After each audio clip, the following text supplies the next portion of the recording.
Few days letter so দেখতে পাচ্ছেন আজকের ব্লগটা কিন্তু স্পেশালি হতে যে বাবুকে নিয়ে চললাম ডাইডা ডাইডা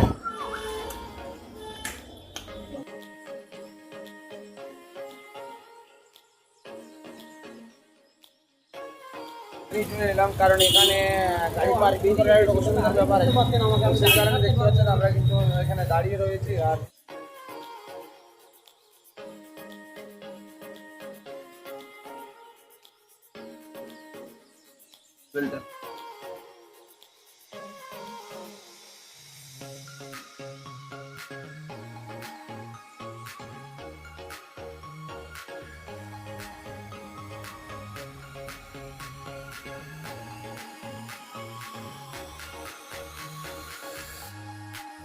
মাথাটা অনেক ধরে গেছিলো, মাথাটা ধরার কারণে এক কাপ চা খেয়ে নিলাম জাস্ট রিসরার আগে। জায়গাটা খুবই ভালো ছিল আর দিল্লি হাই রোডের পাশে রয়েছিল। তো আজকের ব্লগটা সম্পূর্ণ দেখুন, সাথে থাকুন। আজকে যাচ্ছি দাদাকে 40 নিয়ে যেতে, 45 দিন কি 43 দিন পরে হাঁটবে। কোনো কিছু মিস করবেন না, রাস্তাতে ইন্টারেস্টিং জিনিস রয়েছে। এখানে পেয়েছিলাম একটা টেস্টি কচা কালা পাতা না কি একটা রেস্টুরেন্ট, তার সাথে রয়েছে স্টাইল বাজার, ফাইভ বাজার, ছিল অনেক কিছু। মানুষের এত তাড়া জানতাম না, পুকু খুলে যাচ্ছে। ইন্ডিপেন্ডেন্স ডে দেখলাম, এসিসি সিমেন্ট বলছে ভারতের 1 নম্বর সিমেন্ট, ওই হোটেল, তার সাথে বিভিন্ন রকম রাস্তায় বুদ্ধদেবের মন্দির, নবান্ন, আর কি বলবো হুগলি সেতু। আমাদের একটা অন্যরকম আকাঙ্ক্ষাই থাকে এই হুগলি সেতু। কীভাবে ভিউটা দেখাচ্ছে দেখুন, বসে বসে একটা সুন্দর অসাধারণ লাগছিল। শেষমেশ আমরা কিন্তু সে আবার হরিণ পেলাম, হরিণ পাচ্ছি দেখতে, গাড়ির মধ্যে বসে রয়েছে। ট্রাফিক প্রচুর ছিল, বিল্ডিং বড় বড় বিল্ডিং, মানে কলকাতা ঢুকে গেলাম। আর সেই থেকে আনন্দের মানে কি বলবো, দুবাই ফিল লাগছিল। আর তার সাথে সাথে পেয়ে গেলাম একটা ব্রিজ, আর ব্রিজটা ক্রস করতে করতে ইউএসের মতন এলইডি টিভি বিল্ডিংয়ের উপর, তারপর আবার এলইডি। তো একটা দেখতে দারুণ লাগছিল, বড় বড় বিল্ডিং, আবার হোটেল আইটিসি সোনার বাংলা। একটা তো স্বপ্ন রয়েছে আমার যে জীবনে কোনোদিন কি যেতে পারবো এই হোটেল আইটিসি সোনার বাংলাতে।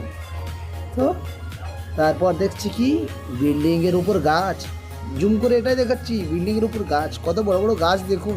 কে বানিয়েছো বাবা, এত সুন্দর বানিয়েছো, তো বলো আলাদা। সায়েন্স সিটি রয়ে গেলো সাইডে, এবার কিন্তু সেই বিল্ডিংটাই আমি তাকাচ্ছি। তারপর মেট্রো পেরিয়ে গেলাম, শেষমেশ ফর্টিস এসে গেলাম।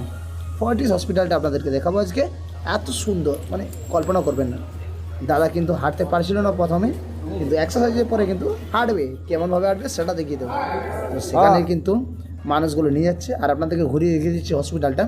আমি যাচ্ছিলাম একটা জেরক্স করতে, তো সেই জেরক্স করার রাস্তায় আপনাদেরকে দেখাবো যে কীভাবে কীরকম হসপিটালের সুবিধাগুলো রয়েছে। তো এখানে ছিল অনেকগুলো বসার কাউন্টার, এখানে কোনো জেরক্স করলাম, এখানে অনেক ওয়েটিং করছিল। এখানে খাবার পেয়ে যাবেন, একটা সেন্টার খাবার রয়েছে, এখানেও খাবার পেয়ে যাবেন, কফি পেয়ে যাবেন, বিভিন্ন রকম পেবেন। এখানে অফিডি, যেখানে ডাক্তার বুকিং করা যায়। দাদা ওয়েটিং করছিল, তো ওয়েটিং করার পর কিন্তু সেখানের মানুষগুলো এতটাই ভালো যে তাকে সাথে করে এত সুন্দরভাবে নিয়ে গেল ওপর। লিফটে ভিড় ছিল প্রচুর, তো একটু ওয়েট করার পর কিন্তু আমরা শেষমেশ ফিজিওথেরাপি রুমে এসে গেলাম। এখানে কিন্তু আপনাদেরকে দেখাবো যে ডাক্তারবাবু কীভাবে তাকে ফিজিওথেরাপি করবে, কারণ 43 ডেজ লেটার সে হাঁটবে। তার একটা ভয়ঙ্কর ব্যাপার লাগছিল যে আমি হাঁটতে পারবো কি না, মনের মধ্যে কনফিউশন ছিল। আর আমার ঠান্ডাতে প্রাণ চলে যাচ্ছিল, এসি নেওয়া অভ্যেস নেই সত্যি বলতে গ্রামের ছেলে। তো দাদা কিন্তু সাইকেল করা স্টার্ট করে দিল, আর কি ফুর্তি আনন্দ যে লাইফে সে সাইকেল করছে। ও মাই গড, কত চলছে ঘন্টা স্পিড, কত বলি চালাইতে? 10 মিনিট ফুটু আইন দিয়ে বলছে, মেশিনটা গুড় গুঁড়ো আইন দিয়ে, বুঝতে পারছি। অডিয়েন্স দেখছে কিন্তু। তো আবার অন্য টাইপের যেগুলো করা যায় সেগুলো দেখাচ্ছিল। এটা কিন্তু হাঁটছিল প্রথম 40 ডেজ লেটার, পায়ের চেটোগুলো পুরো লাল হয়ে গেছিলো, আর বলছে মাথা ঘোরাচ্ছে, পা কাঁপছে, মানে অনেক টেনশনের মধ্যে ছিল বাবু। কিন্তু শেষমেশ অনেকটা রিলিফ পেল। তারপর এই এক্সারসাইজটা অনেক সুবিধা করছিল, পড়ে যাচ্ছিল, ধরতে হচ্ছিল, কিন্তু এটা সিঁড়িতে ওঠার জন্য। আর এটা বারবার করার পর কিন্তু ও অনেকটা রিলিফ পেল, তার মানে মনে হলো যে না আমি চলতে পারবো, অনেকটা ভয় কেটে গেল।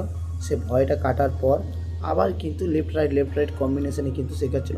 আর ফিজিওথেরাপির ডাক্তার এত ভালো মানে বোঝাতে পারবো না।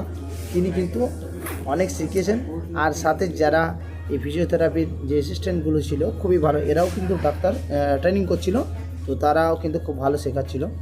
তো দাদা চেষ্টা করছিল এটা বসার, এটা বলছিল বাড়িতে বারবার করো, ওটাতে বলছিল প্রেসার দিও না, বিনা প্রেসার দিয়ে বসার চেষ্টা করো, তাতে কী হবে তুমি ব্যান্ড করতে পারবে।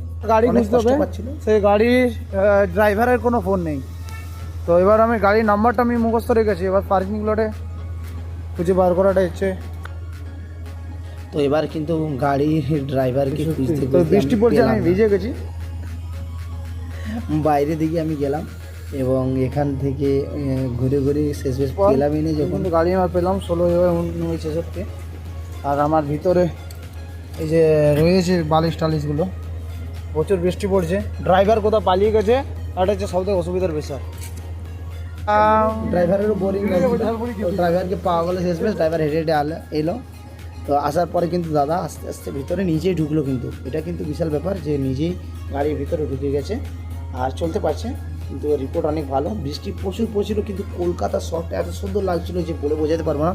সায়েন্স সিটিটা আবার চকচক করছিল, ট্রাফিক জ্যাম প্রচুর ছিল এবং ট্রাফিকের জন্যই কিন্তু প্রচুর লেট হয়েছে, কিন্তু সেই হুগলি সেতুটা বৃষ্টিতে আবার সুন্দর একটা দৃশ্য ছিল। খিদে প্রচণ্ড মাথা ঘুরছিল, দিয়ে পাঞ্জাবি ধাবা রাস্তা ধারেই পেলাম। তো সেখানে কিন্তু দেখছি যে কেমন কেমন খাবার পাওয়া যায়। তো ঢোকার পরেই কিন্তু দাদাকে ডেকে নিলাম, একা তো পারবো না, এত মানে খাবারটার শর্টেজ থাকে না আর কি, মানে পুরো যতটাই হোক 8 পিস চিকেন হোক 4 পিস চিকেন হোক এতটা পারা যায় না। তো ঠান্ডা প্রচুর এসিতে লাগছিল এবং খাবারটা শেষমেশ অর্ডার দিলাম যে ফ্রায়েড রাইস আর ইয়ে দিলাম। তো বাইরেটা চলে এলাম যেখানে এসি নেই। তো দাদাদেরকে বললাম যে দুটো ঠান্ডা দিন। তো দাদা কিন্তু ঠান্ডা খাচ্ছিল, আমার ঠান্ডাটা কিন্তু থামস আপটা আমার ছিল, ও নিয়ে নিল, কারণ স্প্রাইটটা নাকি গরম ছিল। তো বুঝতে পারছেন, তাই দাদা বলে কথা দিতে এলো। তো শেষমেশ খাবারটা অর্ডার করে নিলাম, ফ্রায়েড রাইস আর ছিল চিলি চিকেন। তো মানুষগুলো কিন্তু পিছনে যারা ছিল দাদাগুলো ভালছিল, তাকাচ্ছিল কিন্তু যে এ কি বকছে, এ কি ইউটিউবার, এ কি ব্লগ করে, এই যে এর যে কোনো মানে বোধবুদ্ধি নেই, এই যে কোনো প্রেস্টিজ নেই, মানে বুঝতে পারছি গ্রামের ছেলে। তো দাদা কিন্তু এই ডেলিশিয়াস খাবার রইতে পারি না ভোকে, মানে জীবন ছেড়ে যায়। তো শেষমেশ কিন্তু চিলি চিকেন আর ফ্রায়েড রাইসটা না খেয়ে থাকতে পারলাম না। কিন্তু বাবু হেঁটে হেঁটে যাচ্ছে, আনন্দটা দেখুন, মানে হাঁটার আনন্দটা বোঝাতে পারবো না, নিজেই ঢুকছে নিজেই হাঁটছে, এটাই বিশাল ব্যাপার। তো আজকের ব্লগটা আর কিছু ছিল না, ব্লগটা এটাই ছিল যে দাদাকে ডাক্তার দেখিয়ে এলাম। যদি ব্লগটা ভালো লাগে তো একটা কমেন্ট